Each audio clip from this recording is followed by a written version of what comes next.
I was sitting at the top of the stairs. I was probably 3-4 years old, and I was listening to my parents fight about not having enough money. That scarcity actually causes real problems. People say money doesn't buy happiness. They're not acknowledging that the lack of money really causes a lot of strife. That's never going to be me. Nathan Barry is the CEO of Kit, where he has a front row seat to what's working in the most successful creator businesses. He's helped tens of thousands of creators earn a living online and is a strong believer in teaching everything you know, which he does weekly through his newsletter and podcast. Previously a designer, author, and blogger, he enjoys sports, woodworking, and spending time with his 3 boys. All of my self-worth was tied into what I could accomplish. It's real pain. I ended up going to counseling to deal with suicidal tendencies for a year and a half after that. How did those drive you to become successful? I came across this idea of making money as a skill. Making money is just about luck. I was in the right place at the right time. All of these sayings that have an element of truth to them, but they're not true. They don't want to take on the full responsibility. Making money is made up of 1,000 little skills as well. I mean, what an incredible skill to learn as an entrepreneur. You can compress time. Right. And output is not correlated to the number of hours. How did that feel? I felt like I had unlocked the cheat code to everything. We're talking. So what does wealth mean to you now? Welcome to Money Stories, where we have conversations with founders about money, meaning, and what makes a truly rich life. Today, I am joined by my dear friend, Nathan Barry, founder of Kit, an email service provider for creators, on a rocket ship ride to 9-figure ARR, and a really thoughtful guy when it comes to building wealth, how to spend money, what makes a rich life. I'm really excited for this conversation. I think you have such a great philosophy. Welcome to the show, Nathan. Thanks for having me on. This is my favorite topic ever, and so I don't get to talk about it enough. Everyone wants to interview me about audience growth or things like that, and it's I love those topics, and they're in service of building wealth, but let's just go straight to the core and let's talk about money. I love it. Well, on that note, let's start from the beginning. And what are some of your earliest memories around money, and how did those drive you to become successful? Okay, they're not super happy memories, which I think, having done this show for a little while, you're not surprised by. Yeah, this is not tremendously shocking. Yeah, exactly. Wait, there's an entrepreneur that has a scarcity mindset around money, and that drove success, and it started at an early age? No. Anyway, so yes, that is my experience. Earliest memory around money is I was sitting at the top of the stairs in our house, and I was probably 3-4 years old, and I could sit just the 4th stair down from the top, where I'm just out of view from anyone downstairs, but you can still hear really well. And I was listening to my parents fight about not having enough money. And that was a pretty common thing of being on the fringe, the wall. I was never in the middle of anything, but just watching, listening, noticing that, oh, there's not enough. And that's what comes from all of us. Or that scarcity actually causes real problems. Something that actually irritates me is when people say money doesn't buy happiness and just leave it at that as oh, money doesn't buy happiness. And I just think there's so much more to the story, because they're not acknowledging that the lack of money really causes a lot of strife, and it's not imagined. It's real pain. Yeah, and so watching your parents fight, what did that leave you with? Well, I think that some of the most important questions that you can ask is, what's a time in your life that you saw something happen and said, that will never be me, right? And that points to fuel, which is something that you talk about a lot. In the inverse, and we can get to this much later in my life, is what's the time that you saw something happen and you said, oh, that could be me. And so I watched this happen, not when I was 2 or 3, but maybe when I was 11, 12, and seeing the same stories play out and the same circumstances play out. And I was like, oh man, I don't know how, but that's never going to be me. I'm going to figure out how to get good at making money, how to make sure that I always have enough, that there is an abundance around so that my future wife and I never fight about money. And how does that drive you to become successful? How does your journey start to unfold from there? Yeah, so I was always looking for ways to make money. It took me a while to understand like the physics of making money and all of these things. Somewhere high school, early college, I came across this idea first from Jason Fried of making money as a skill.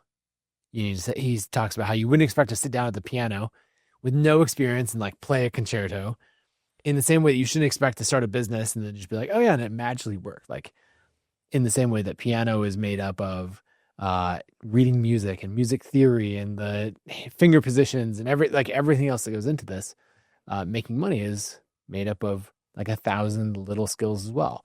We're talking discipline, sales. If we're doing business online, writing copy, processing credit cards, filing for an LLC with the Secretary of State. Like these are all things that are very difficult skills when you do them for the first time, and later on they become second nature.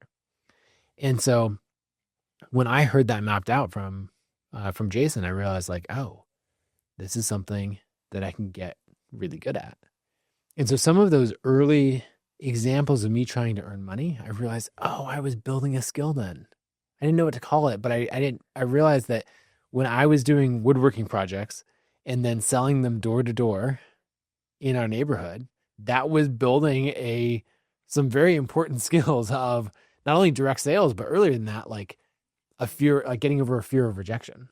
And then when I started realizing, it's like, oh, wait a second.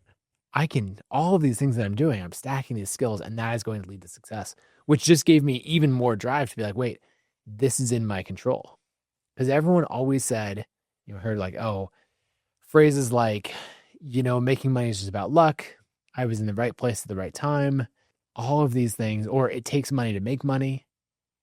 All of these sayings that have an element of truth to them.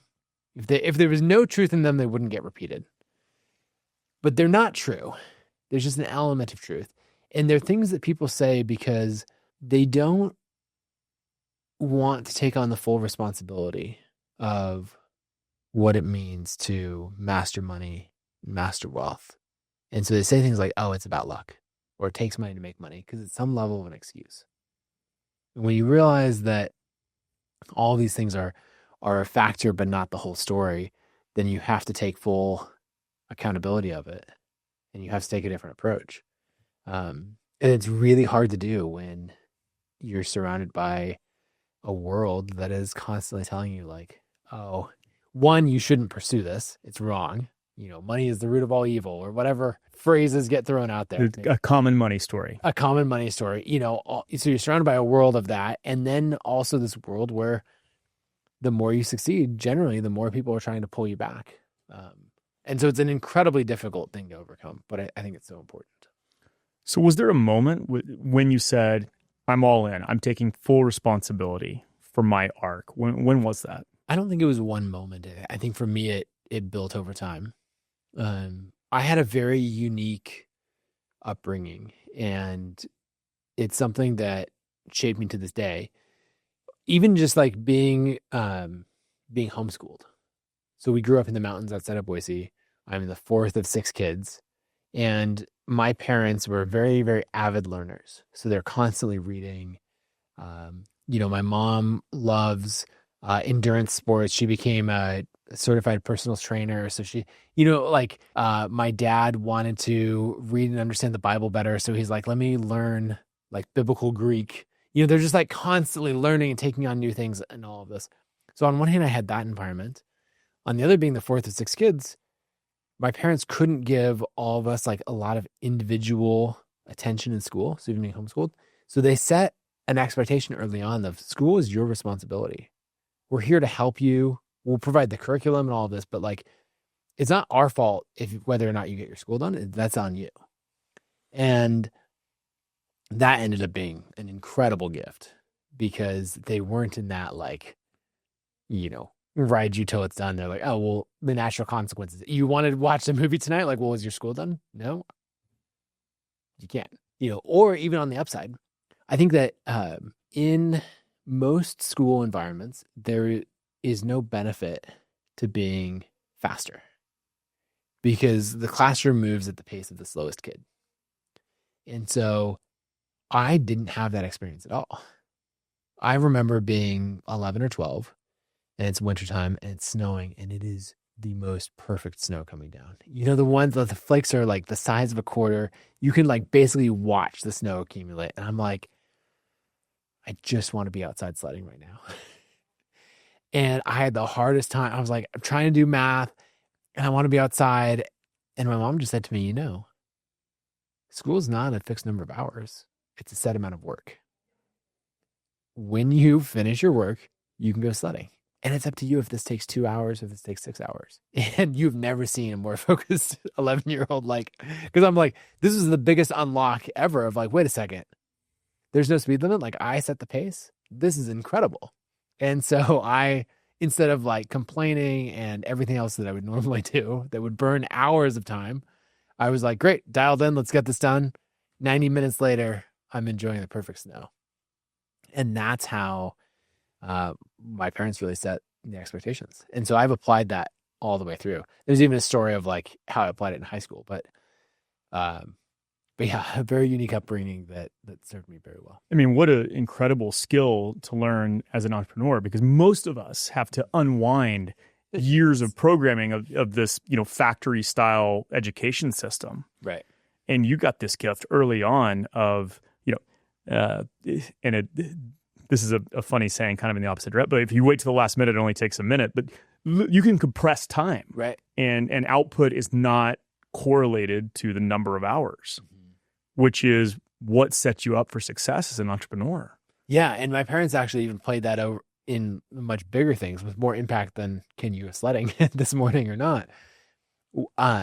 My older siblings were really good at including me with their friend groups. So they were 2 years older and 5 years older than me. And I hung out with them and their friends, and they did a great job of not treating me differently. I'm sure there were times where they're like, you're bringing your little brother along, but they were great about it. And so I just felt like, oh, this is me and my siblings and my friends. And I didn't realize that they were all like 2 to 4 years older than me until it was time. Everyone was getting ready for college. I was like, wait, I am about to start high school and they're all like juniors, they're all thinking about where they're going to go to college. And I realized, oh, college is when I'm going to be left behind. And this is like, we're all homeschooled. The grade doesn't matter so much. It's going to become very, very apparent. Oh, it matters a lot. And so I went to my mom and said, okay, I'm going to start high school soon. Is high school a set number of years or a set amount of work? And I was lucky. You have 3 older siblings, 2 out of high school, 1's in high school. Like we've mapped out all the curriculum when you can graduate when the curriculum's done. And so I just said, amazing. I'm really bored when we drive, do an 8-hour road trip from Boise to Seattle every summer to visit family. I'm also really bored when I do algebra. So like, why don't I just combine these two things? And I would do a month's worth of math lessons on the drive to Seattle. I had an older sibling sitting next to me. So every time I got stuck, I'd be like, hey, how do you do this? And he'd be like, oh, like this. And so I ended up graduating high school a month before I turned 16 and then going to college and only ending up being basically a year, like 6 months to a year behind my friends who were much older than me. And it's all because my parents like truly lived out this idea of this is your responsibility, and then also there is no speed limit. You set the pace. I don't want to be stereotypical here, but I can imagine showing up as a 16-year-old kid on a college campus is quite shocking to a kid that grew up homeschooled. How was that experience? Well, so I had a friend who was a couple years older who she also went to college really early. I think she was 16 when she started going to college. And she told me, don't ever tell people how old you are. And I was like, okay, how do you avoid that? Because I was actually 15 when I took my first, I think I took a college algebra class. Then, I was still in high school. And in that class, she told me exactly what to say. Because people would be like, how old are you? And they're looking at you like, you look 15 or maybe 14. I don't know. But you're in a college class. So instead of answering, how old am I? I would say, guess. And they'd be like, okay, he looks 15. This is college, so it's got to be 18, but 17? And you say, good guess. Because like it was wrong. It was a good guess, but it was wrong. And they'd be like, oh, okay, good guess. He is 17. They'd be like, hey, this kid, he's here early. He's 17 and he's, and you're like, I don't need to correct them. So there were definitely some things where like some older friends like gave me some cues on how to navigate it or that sort of thing. But otherwise, I think going to college in like my hometown, knowing enough people, it was a really good bridge into adulthood rather than like you now live in a dorm on the other side of the country and you're like thrown in the deep end. Okay, so let's fast forward. You graduate college, I assume, early, and now I dropped out after 2 years. Okay, so what happens there? Well, I was at college to learn how to make money. And at the same time, I dated a girl in high school who, like, the amazing things came out of that relationship. One in particular, she taught me web design. She showed me how to write HTML and CSS, like just the very basics, host those websites on GeoCities. And I was like, this is amazing. So I got books from the library. I like learned how to build websites, pirated copies of Photoshop to be able to design. And so by the time I was 17, I was now basically 2 full years into my college experience. I landed my first $10,000 web design gig. I worked my way up from the $200 projects to the $500 projects to the, going all the way up from there, and ended up getting to the point there's got a $10,000 gig. And I called up my mom and said, look, I'm here to learn how to make money. I'm making money. Like, I think it's time for me to bounce and go do this other thing. So I dropped out of college at 17 before most people have the chance to drop out of high school. Amazing. And now it's off to the races. Yeah. Were there tough times as you or did you start making money really early? I started making money early. I did this web design business with a couple of other friends, including kind of an acquaintance who I learned some stuff from him, but it was like, oh, you're more, in the arc between like business development and scam artist, you're like, you're somewhere on this spectrum, So there's moments of learning what not to do. There's a wide range of things in there, but ultimately it was just, if you think about making money as a skill again, these basics of like, how do you close clients? How do you do contracts? All of these things. And it just kept kind of stacking these up and compounding the skills. And probably the hardest time in there was the end of 2008. I had a great year and like it really culminated in an epic Q4 of like these web design jobs and all of that. And I was like, okay, this is really, really going well. I'm closing deals with all the local businesses. And then I went on a trip with some friends in our church to South Africa and spent 5 weeks in South Africa, like worked at an orphanage, like got to experience go to all these amazing places and do some really cool service work, and came back and all the, like, I had signed some of the contracts and others were proposals out, and every single one of them said like, yeah, we're not spending money until our clients spend money. Cause like January 2009, everyone was like, oh, this is not good. And so that was a tough time. I ended up taking a job at the one client that was like, we've got work for you. And in fact, we'll take you on full time. And so I spent 3 years as a designer at that software startup. What was it like going from working for yourself at a very young age, now as as someone who's employed, gainfully employed at a regular job? Yeah, I learned a lot. They were still pretty entrepreneurial. The company was like 15 people when I joined. It was interesting watching them grow to 90 people, burn an incredible amount of venture capital. Like I think they'd raised over the course of that time, like 32 million, which in 2009 to 2011 in Boise, Idaho was like just an absurd amount of money.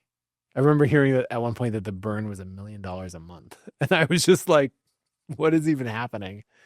So yeah, front row seat to a lot of epic projects, like an iPhone app in the App Store the day the iPad was released. being able to work on stuff like that all the way through to like, there's a lot of bad decisions that I would not replicate. So I learned a lot in that. One of the biggest downsides was I actually lost my ability to work quickly. If we have a theme of there is no speed limit, you set the pace. If you were to bring in you're the average of the 5 people you surround yourself with, oh man, that like company environment where people aren't very driven, you lose your edge pretty quickly. And I remember a moment standing around the pool table where everyone was talking about how we didn't get paid enough. I was like, yeah, that's right. I haven't had a raise this whole time I've been here. Then I was like, wait a second. We're at the pool table right now. None of us are even working. We're all on salary. Not like, what is this? And so when the company went through layoffs and downsize and all of that, and I still had my job, I realized that I'd lost my edge as far as coding quickly and all of that. And so there was an office that had opened up because the team was now smaller than the office. So I moved out of like the bullpen where my computer like faced the whole room and moved to an office where my computer did not face the whole room. And I decided that in 2 hours a day, I was going to just be as focused as possible and be the best employee ever, like 2 to 3 hours a day. Then I was going to use the other like 4 to 6 hours a day to learn how to program iPhone apps and get really good at that, which was like tangentially related to my job, but not my job. Because I was like, look, I have to get my edge back. I have to get, be able to focus. I got to be able to have drive and move quickly again. So it sounds like this skill set that was in value proposition instilled by your parents of speed plus skill acquisition is really serving you well at this point. Oh, yeah. Yeah, it served me very, very well. And what was the turning point there? When did you leave that company? I left in 2011. I could see the company was like going to fully shut down. And I went back to freelance. So this time designing iPhone apps. I built a little bit of reputation from there. My wife and I got married 2-3 years earlier, and our first son was born. I actually quit my job a week before he was born, which worked out really well. Like in hindsight, probably a stupid move, but I don't know, it worked out great. Or at least a risky move. And I just spent the next year doing freelance design, and that went well.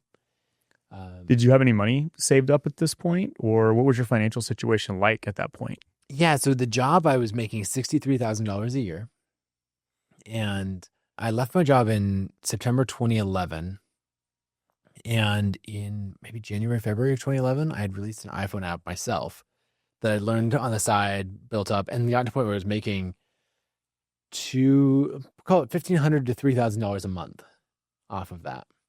And I just stockpiled all of that money. And so when I left my job, I had about $18,000 to $20,000 saved up.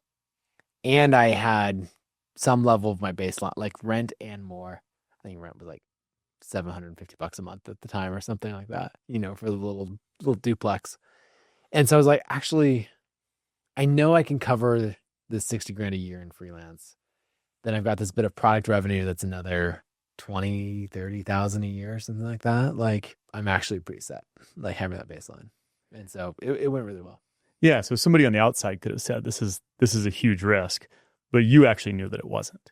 Yeah. Because both the combination of the money in the bank and the cash flow from products, and like, wait, I have multiple streams of income. I've got my active income from freelancing. I've got my semi-passive income from product revenue. Like, yeah, this is going to go well. Did you feel rich at that point? Yeah, I felt very, very rich. And the reason is because I had obtained location freedom, which is what I really wanted. So I really wanted to work at a remote company. I applied to work at really the two main remote companies at that time were Automatic, who made WordPress.com or makes WordPress.com, and then 37 Signals, who makes Basecamp. And I put together these very elaborate, like, custom websites for like, basically this like 37 signals, will you hire me type thing. It was very elaborate, designed just for them. And they did one for Automatic. Got an interview at Automatic, never got an interview at 37 signals. So didn't get either of those jobs, though. To fast forward a tiny bit, the next year in 2012, so the goal for those jobs was to get a remote job so that I could travel, work remotely, all of that. Didn't get those jobs, go out on my own, end up starting to travel. So like by the time Oliver, our first kid, was a year old, he'd been to like 9 countries. We took him all around Europe, Costa Rica, Hawaii, road trip around the States. Like we had a great time. But then I ended up writing a book on how to design iPhone applications. And the very first person to buy it, so this is September 2012, exactly a year after I left my job, was a designer at 37 Signals. And I was like, wait, what? The company that I couldn't get a job at, the first person to buy the book. And I don't know if they needed the information or if they just wanted to support like an indie writer or whatever. But it was just this wild thing of like them being the first ones to buy a copy of it. What was the motivation for the book? Did you see this as the beginning of a larger platform? Like, was this fitting into a grand plan? Or were you just throwing stuff against the wall at this point? Yeah, so I followed people like Tim Ferriss and Chris Gillibo. Tim Ferriss was the one who was more theoretical, and Chris Gillibo was like very practical, like this is what's right in front of me. And he was talking about like, look, here's how I got to the point where I was making 80 grand a year, 100 grand a year, writing and selling products online. I didn't know that I could do that, but my idea was I wanted to get a lot more clients for designing iPhone apps. And I thought that if I could do that, if I wrote the book on how to design iPhone apps, people would be more likely to hire me to design their apps. I did want to make money from it. So I had a goal of like, if I could make 10 grand over the lifetime of this book, that would be amazing.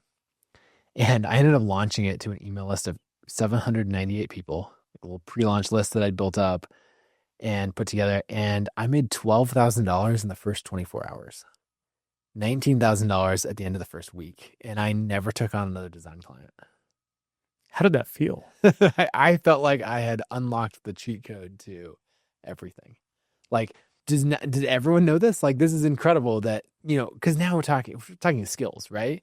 We've got audience, we have leverage, we've built a product once and we've sold it, you know, hundreds of times without like, there's no marginal cost of replication for this. I was just like, this is pure magic. And so leaving the job, I obtained location freedom. And then with this, I obtained complete time freedom. And I felt very, very rich. And how old were you at this point? 22. What an incredible unlock for a 22-year-old kid. I mean, it sounds like you cracked the code pretty early on. And how did that lead into Kit and the rocket ship? Yeah, so ride? There's maybe 2 arcs. First, we'll start with the rocket ship ride. And then we can get into the when the rocket crashed. When I decided I wanted to write a book, I had actually tried like multiple times before, but the fuel that I was using was just like motivation of like, oh, I'm excited about this idea. And that would last like maybe a weekend, maybe a week if I was like really believed in it.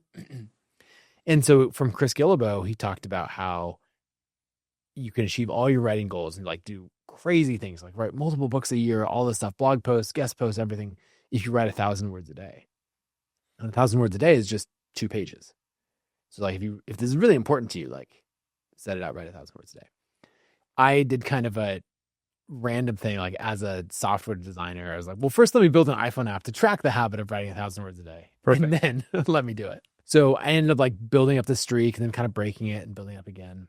But the point is, by the time I released my book, I had a streak of 80 days in a row of writing 1,000 words a day. And the app popped up the next day and was like, you're going to write 1,000 words. I was like, no, the book is published. I'm done. Well, I could write a blog post about how the book launch did and what I learned. So I did that. That got some good traction. The app, as it does, popped up the next day and, you know, said, are you going to write 1,000 words today? I was like, I don't know. What would I even write about? but I don't want to break an 81-day streak of writing 1,000 words a day. I guess I'll write another book. And so I wrote a book on designing web applications. So similar style, slightly different topic.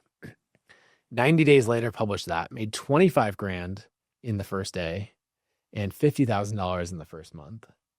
Then was obsessed with email marketing because that drove everything. And so then I ended up starting ConvertKit, which became Kit. And then I kept the writing streak going, and I wrote and published another book called Authority about everything I was learning about marketing and self-publishing and everything like that.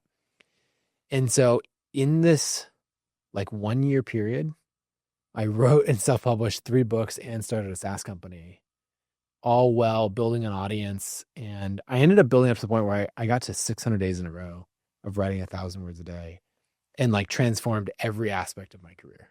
And how hard were you working at this point? Were you all in hustle, bro, or did you have some semblance of lifestyle balance at this point?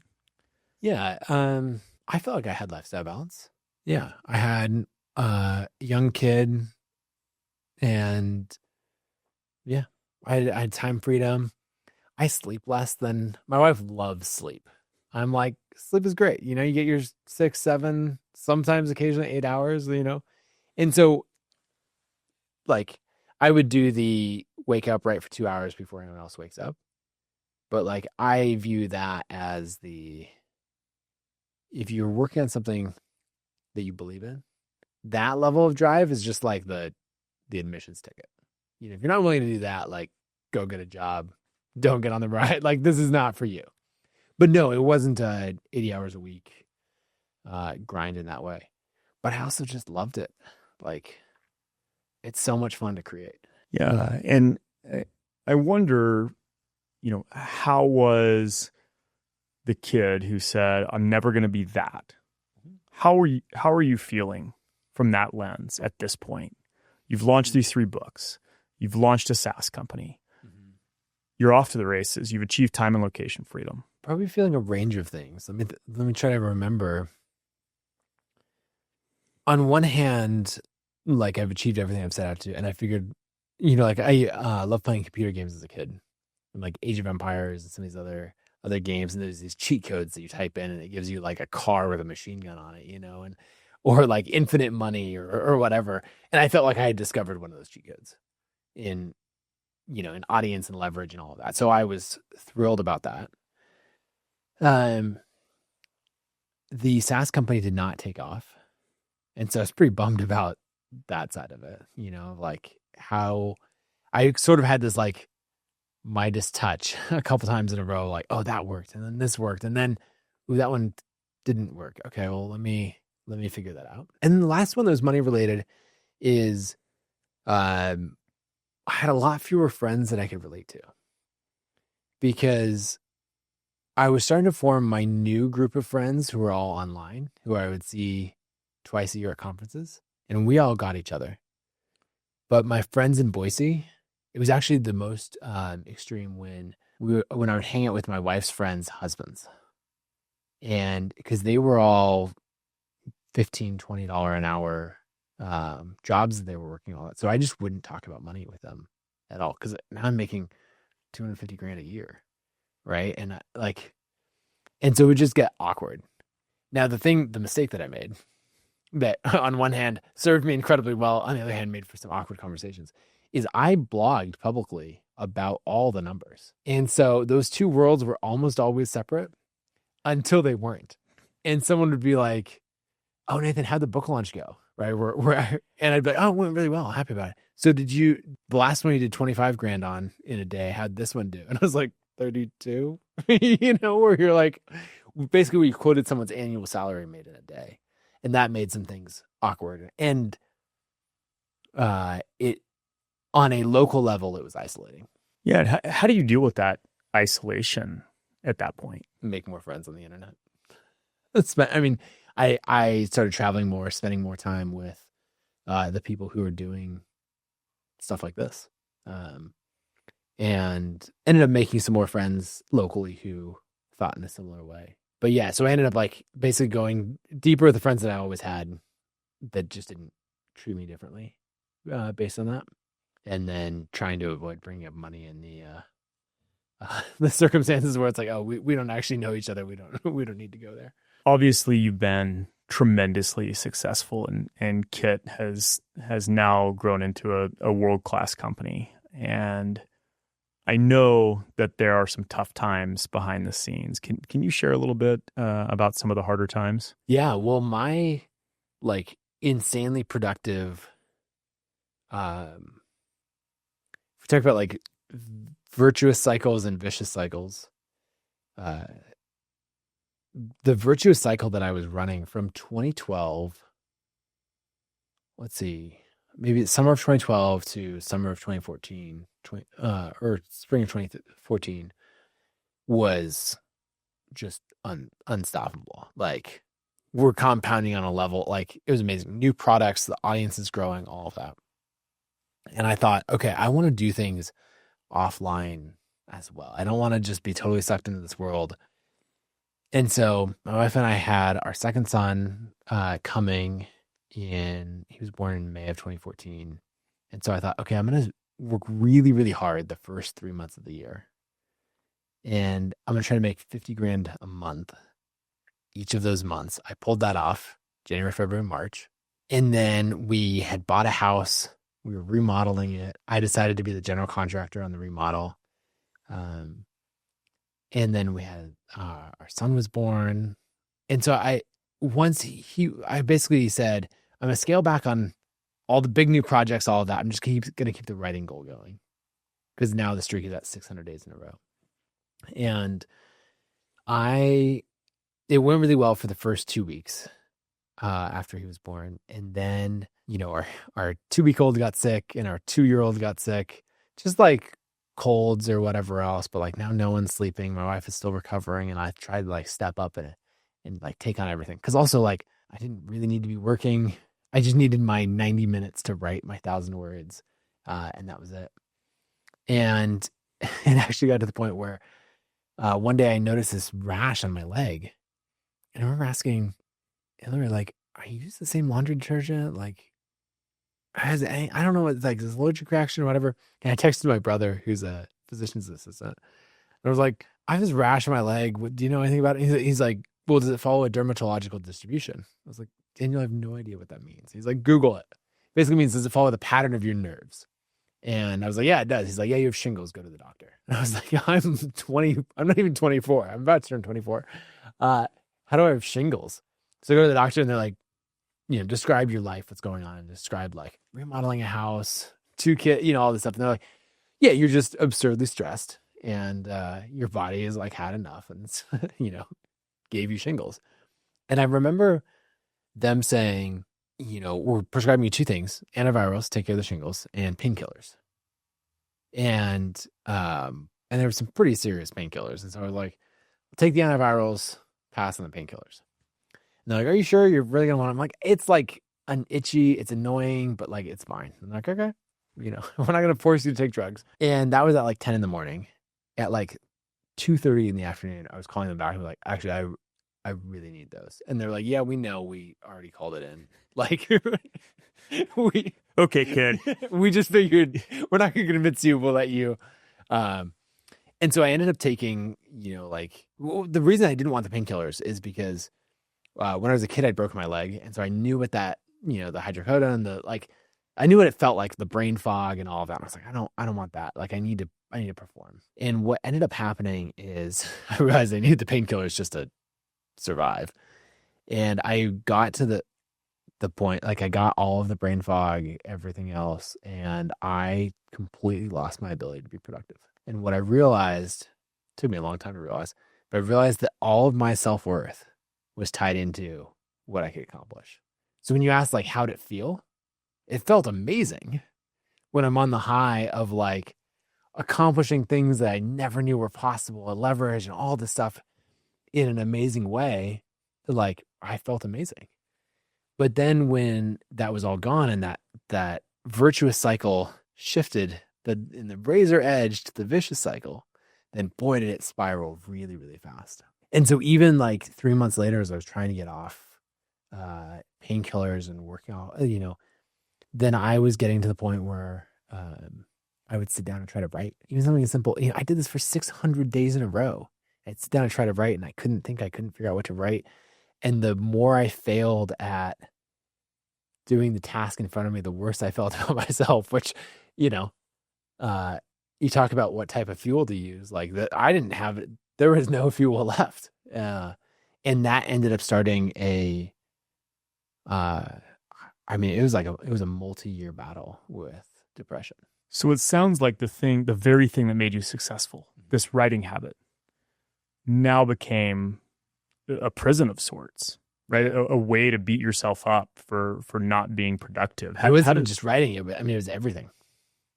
I would sit down at the computer and then find myself staring at the wall and realize that like an hour had gone by and I just couldn't get anything done. And so going from this very young kid making a ton of money, high highs, into this spiral, like what is that like? What were the emotions swirling? Like can you just give us a sense?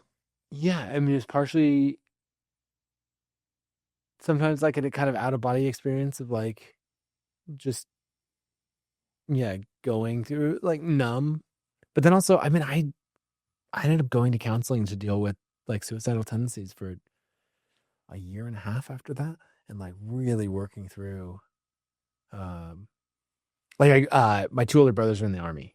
And so when they came back from Iraq and Afghanistan, it was one thing that we did together is we would take like shooting classes and all of this. So we do lots of stuff with guns.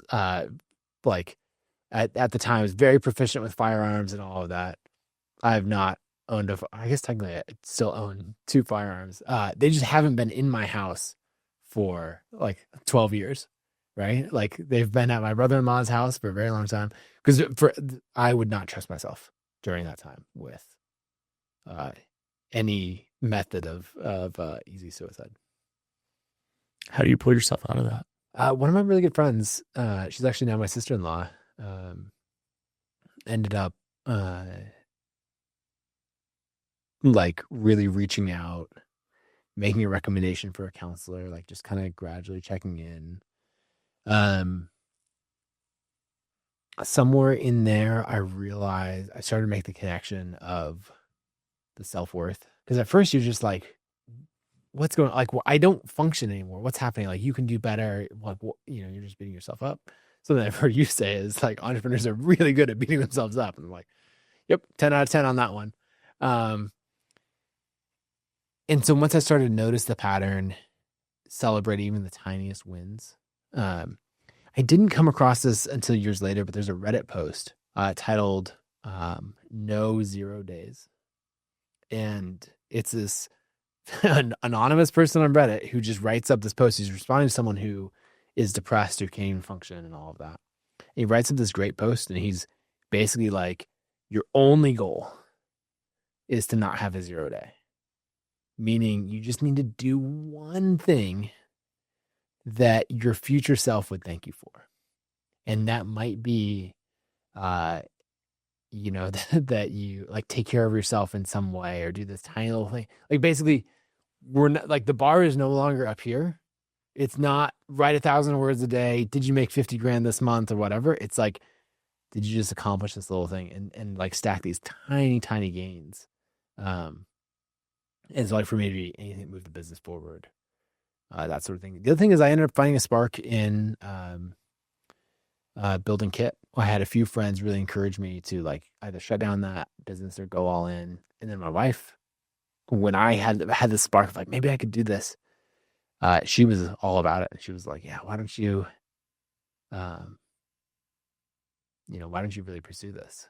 Now, there's 2 versions of that, actually, that one that I only learned like a few years later.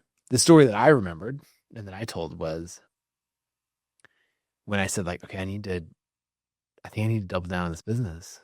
And she goes, okay, let's say you do and it doesn't work out. What's the worst thing that could happen? And before I could answer, she said, we could sell the house that we bought and remodeled. We can move in with my parents. Like we cut our expenses way down and that would be fine. And I was like, what? No, the worst thing that would happen is this would fail and I'd get a job, But wait, you're okay with like, effectively financial ruin in pursuit of this goal? And so I thought that was amazing. And I was like, okay, great. Like I have full support. Let's go. And all of that was true. The layer on top of it that I didn't know and that I didn't learn probably until 4 years later was that she was like, this is the first thing that I've seen you have a spark towards in a long time. And so like, if this is like a little, like if this has even a chance of getting you out of this vicious cycle, then like I'm all in. Let's do it. So did she know the depths of your pain at that time? I think so. Yeah. And looking back at that period of your life, what would you go back and tell that version of yourself now? You are not what you accomplish. Those two things, they're both true. They both exist, but they're not one and the same. You matter. You belong. And there's no like you matter because, it's just like you matter. That's the full sentence. And you don't have to seek that validation and value in other things. So how do you start to shift that? How do you start to let go of finding value in external success? I think that breaking that cycle was one part of it. Part of it was just like even an intellectual understanding of like, oh wow, this is not serving me. Or like this served me very well until it was my absolute downfall. But the other thing is realizing that I loved the teaching side of it, of what I was doing, of talking about going back to making money as a skill. And like, I've discovered all of these things that are amazing and I want to share them with other people. And why don't I do more of that? And it shifted from being about me to being about them, in the sense that I was always teaching and sharing along the way, because I was just like, I felt like I had discovered the most incredible things. I was like, do you know about this? Do you know about this? And sharing that journey. And I love that other people were following along. But I think as I was building Kit and making the tools for other people, I had these sparks of like people getting, like running a launch on Kit or achieving this goal with the tool that we made. Or actually around that time, people were using the book Authority that I'd written to like have their own launches, which this is another thing about products that are fascinating. Like I had the peak of my success and all of this, and I'd published this book on self-publishing and how to build an audience and all of that. And people had bought it and loved it. But now I'm like in this troughs of despair. And as I'm coming up out of this is when people start publishing their books that they had done based on the playbooks that I had built out. And I started to realize like, I started to see the things that I intellectually knew this will work for other people. I started having them come back to the story. They're like, Nathan, I followed exactly what you said and I made $5,000 off of it. And this is what it means for me. Or, I remember Adam Wathan, who is this incredible designer and engineer who actually created now he's created the CSS framework Tailwind, which is used by every single AI product out there. Like it has taken over all, like everything. But he was like, look, I made this product that had sold $100,000 based on following the playbook you outlined in Authority. And just started to have these stories stacking up. And it started to be so much fuel around like, wait, it's an impact on other people. And I thought it was amazing when I had the impact on my life, but it's 10 times more fun to have the impact on other people.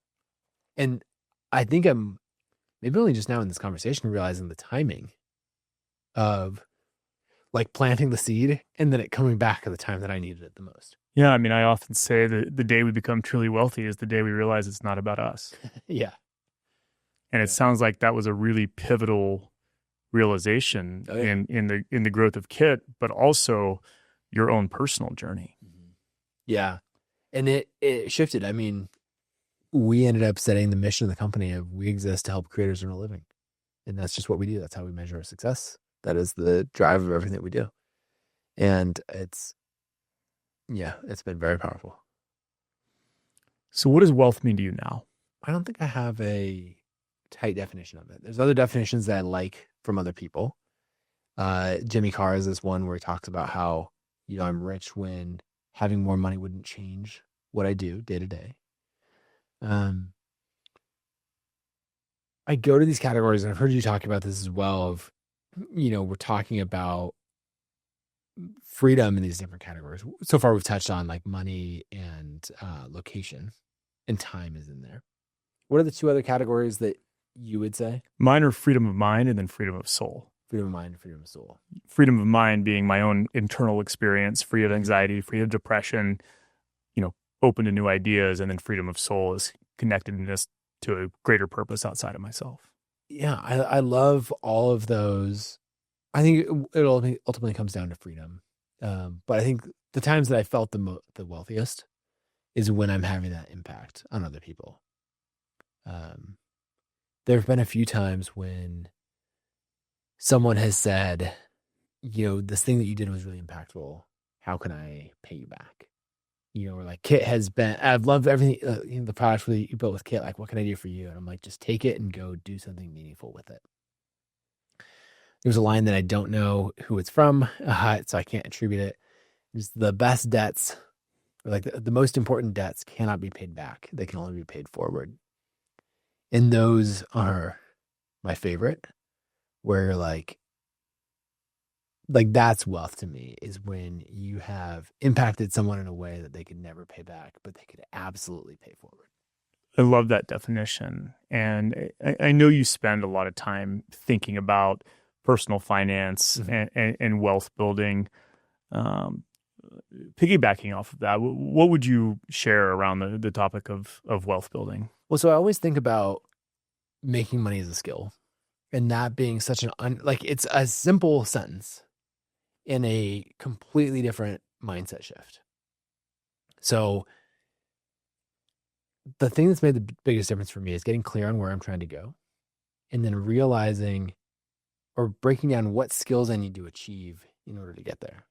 So if you want to copy that period of my journey where we're selling digital products, building an audience, all of that, well, we can break down the skills you need to have in order to do that. Maybe you understand sales, but you don't understand sales online. And so, okay, we'll spend the next 6 months trying to master copywriting. And I can guarantee that will play forward in some incredible ways, right? Audience building, or it might be like, oh, I'm very good at doing things manually, but I don't understand automation. And so you can say, okay, what project could I take on? First, what skills do I need to learn to close this gap to go where I'm trying to go? Second, what project could I take on that would help me learn those skills in a practical way and get me closer? And you can actually systematically break down all of these things and get to the point where you're like, whoa, I have all of the skills that I need to achieve any of these outcomes.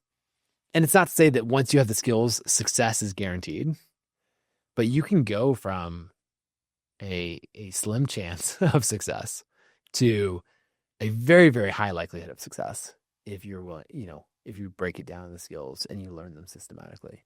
And that has been just a defining principle of my life. And it's really reframed everything from it being about luck to skill and execution. And another defining concept of your life is flywheels. How does skill stacking translate into flywheels? Yeah. So, we talked earlier about like virtuous cycles and vicious cycles, and a flywheel is just a virtuous cycle. And so it's anything in life that the more this thing happens, the more likely it is to continue happening.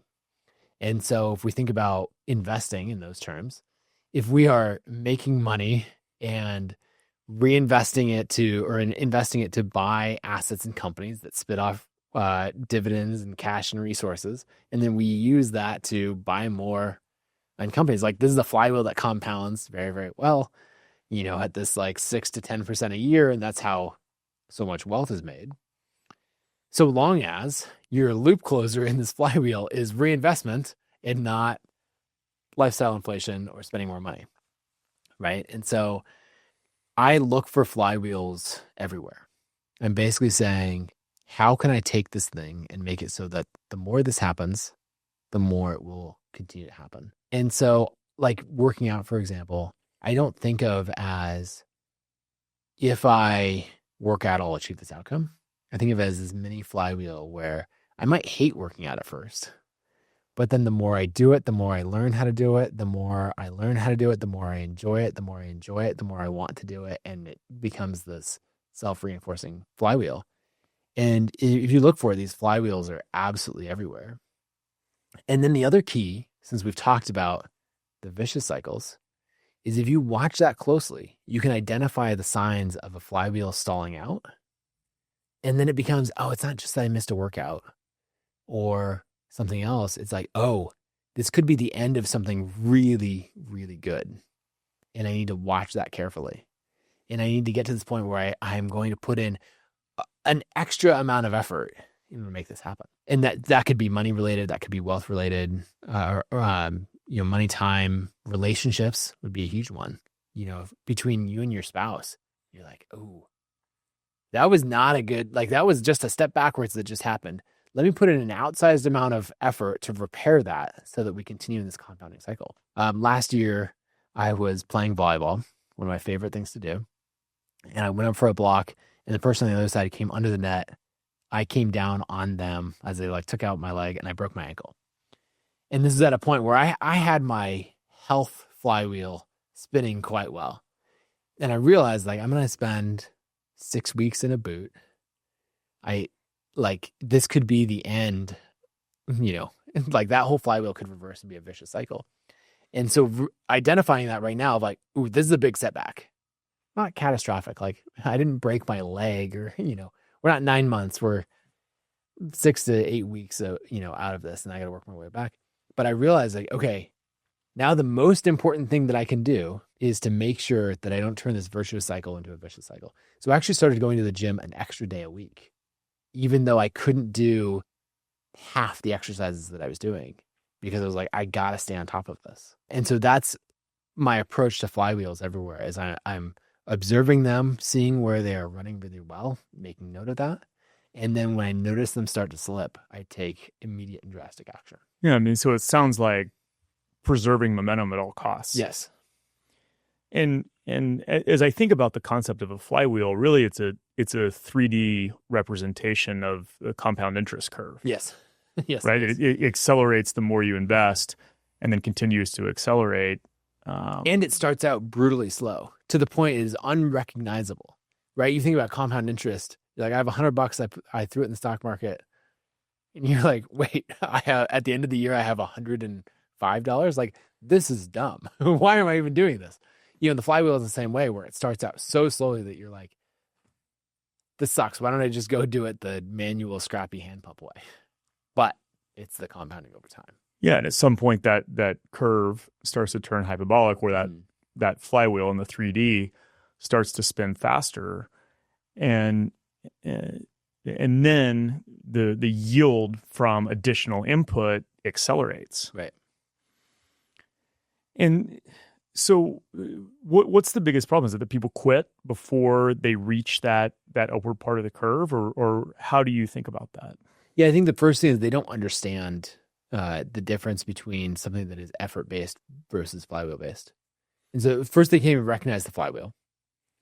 The second thing is, once they can recognize it, they don't understand the amount of effort that it takes to get a flywheel going versus a much more manual process. Because if you think about the physics of a flywheel, it's actually much harder to do. I have installed a flywheel on a well in South Africa, and the hand pump version would have gotten us instant results. The flywheel is much harder to turn, but once it got going, the circular motion kept going. So people don't recognize it. They aren't willing or get discouraged to put in the work to make it happen. And then probably the third thing they do is they fail to recognize the ongoing effort. At some point it gets easy and they take it for granted. I did this with Kit at one point, where we had the most beautiful webinar, affiliate webinar flywheel running. And I was cool, that's working great. Now I'm going to go over here. And it slowly slowed down and stopped. And I didn't notice. I didn't have the accountability in place and all of that. And so I came back and I was what happened? This is at a standstill. It's yeah, well, we kind of worked on these other things, and this negative thing happened, and that negative thing, and we went down to zero. Now I'm tracking, am I off off track? Like, is this continuing? Who is responsible for making sure that this continues? And making sure that I'm not jumping onto the next thing too quickly. Because, I mean, to give you an idea of the compounding nature of wealth, like when you have these things working. So first, like choosing a business model, I went from selling design services to digital products to compounding that with an audience and on from there, and making hundreds of thousands of dollars a year. And now Kit is at the point where, I mean, it's growing my net worth by hundreds of thousands of dollars a day because of the value of the software company and how it's valued in the market and how it's compounding. And that's a flywheel that's been running for, in 3 weeks, it'll be 13 years since I started the company. And so I guess that last mistake is you just don't run it for long enough. Yeah, I mean, this is such an interesting concept, because I think, it would be easy to look at what you've built as sort of that overnight success. I feel like there's probably not a lot of people out there that realize that Kit is a 13-year-old company. Right. And it wasn't always this way. So with your net worth compounding at this rate, how do you think about translating that into a rich life now? Yeah, I think the first thing is that I very clearly differentiate between paper wealth and liquid wealth, which is a really important thing. It's an interesting trade-off because there's times where you're like, look, the liquid wealth is this amount. Should I splurge a portion of this to create an experience now? And so I don't ignore the paper value because there's an element of realness to that. Like it will spit off cash flow, like all of that. But also you don't take it for granted. It's just walking that line. I like to have a relatively low cost of living. And so even I was running the numbers, we'll see if this is low or high to other people, but I ran the numbers on our life in Boise and it costs outside of business income, like what's offset by business income and all that. We're right about $400,000 a year. And that gets us our farm, our nanny, property next door to us, but we've done a bunch of things to try to offset those costs or run it as a business in some ways. So I've really designed it in a way that I'm like, okay, I feel like I can splurge and do these big things. And also I'm still just not spending that much money relative to income and net worth. And then I also have a rule that whenever I have like a big windfall come in or something else, I have to spend 10% of it on something that I think is really, really fun. And that might be on a trip to Disneyland. We pay for the VIP tour guide and it's like, wait, you just dropped $5,000 on a day at Disneyland? It's like, yep. And it was worth every single penny.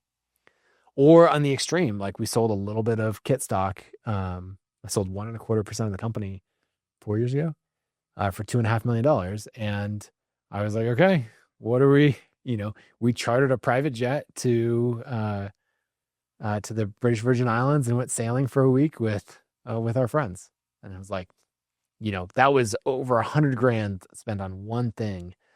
And I was like, yeah, but that was my way of forcing myself to spend some amount of money on an experience that otherwise I would say is ridiculous. Like, really, you can't just take the Delta flight, Yeah, but not ridiculous in context, right? And I think what you're talking about here is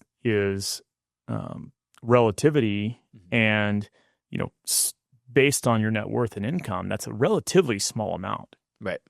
Yeah, and I put some of these rules in place for myself, basically to say, oh, I have to spend 10% on what feels like a splurge that I can't justify, because I would spend way too much time trying to justify, like, well, if you think about it, if we added up all the, business or like economy tickets, and it's really, and all of that stuff is like, no, this category just has to be spent.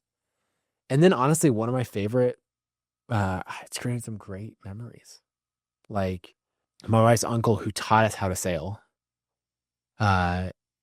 he was able to come on a trip with us. He's now in his mid 70s, and so we're on this private jet and I'm sitting at the back of the plane and seeing like these conversations throughout the plane happening and just seeing people laugh and have fun and all of this. And like, oh, I got to use money as a tool to create this experience.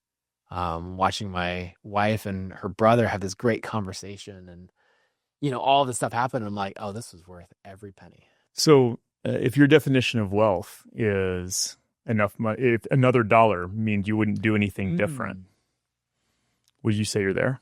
I wouldn't do anything different on the things that I think truly matter. On the things that are just a hell of a lot of fun, yeah, I'd do some things different. The life that I live in almost every category is funded 100 times over. But then you get into airplanes. Yeah. And that's the thing, I own a small plane. I got my pilot's license. And I love flying it. It's like that and sports are the things that get me into like this kind of like flow state. And so I would do a lot more of those. And aviation is just a category where you can spend an infinite amount of money. There's always a bigger jet, as they say. Yeah, exactly. And so, sure, if I had more liquid net worth, then I would be goofing off with fancier planes, or using them more as a business tool. But I don't feel like that's holding me back in any way from impact. And that's what I would measure the wealth on. Nathan, thanks so much for coming on, sharing your wisdom. This has been really an eye-opening conversation for me, and just really the journey you've been on. Thanks for sharing and being vulnerable. Yeah, thanks for having me. It's my favorite topic ever. I think that when people take wealth seriously in all aspects, then they can have not only a big impact on their own life, but everyone around them. So it's important work that you're doing. Yeah, thanks, man. And as a happy Kit customer, sign up for the newsletter if you're not signed up, delivered via Kit. Where else can people find you, check you out, what you're working on? Yeah, I'm just Nathan Barry, and Barry's Barry on all socials, nathanbarry.com. I have a newsletter. I love to write about money, and then kit.com. Yeah, cool, man. Well, thanks for being here. Appreciate you. Thank you.